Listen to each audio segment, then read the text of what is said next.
اس جنگ کے اندر نبی کریم کے چچا حضرت حمزہ رضی اللہ تعالی عنہ شہید ہوتے ہیں۔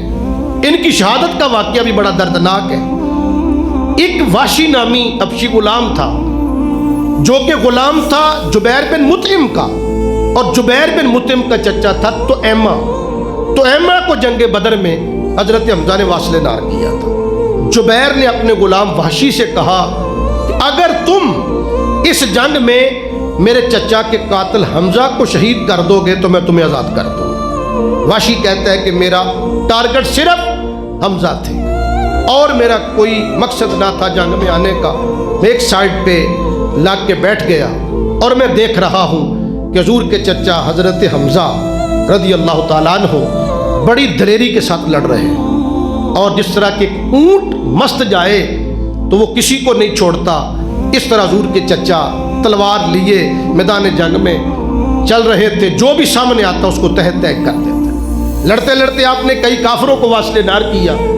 ایک کافر کو آپ نے جب واصل نار کیا، وہ جب زمین پہ گرا تو اس کی زرہ اتارنے کے لیے حضرت حمزہ جھکتے ہیں، اور جب جھکنے لگے تو پاؤں کی ٹھوکر لگی پتھر کے ساتھ، یہ زمین پہ گر گئے، ان کی زرہ ان کے پیٹ سے ہٹ گئی، پیٹ ننگا ہو گیا۔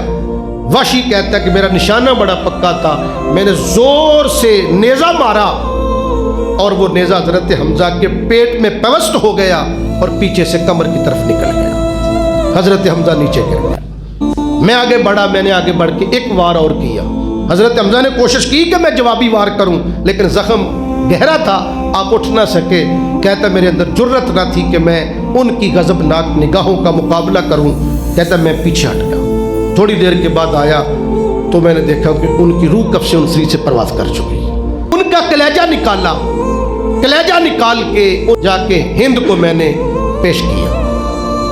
ہند نے انعام کے طور پہ اپنا زیور اتار کے، اپنے اوپر والے کپڑے اتار کے مجھے انعام میں دے دی۔ وحشی کہتا ہے کہ نبی کریم کے چچے کا کلیجہ ہند نے چبانا چاہا لیکن جرت نہ پڑی، اس نے کلیجہ اگل دیا، نگل نہ سکی۔ میرے کریم آقا علیہ الصلوۃ والسلام کے چچا جان بہادری کا ایسا پیکر بن گئے۔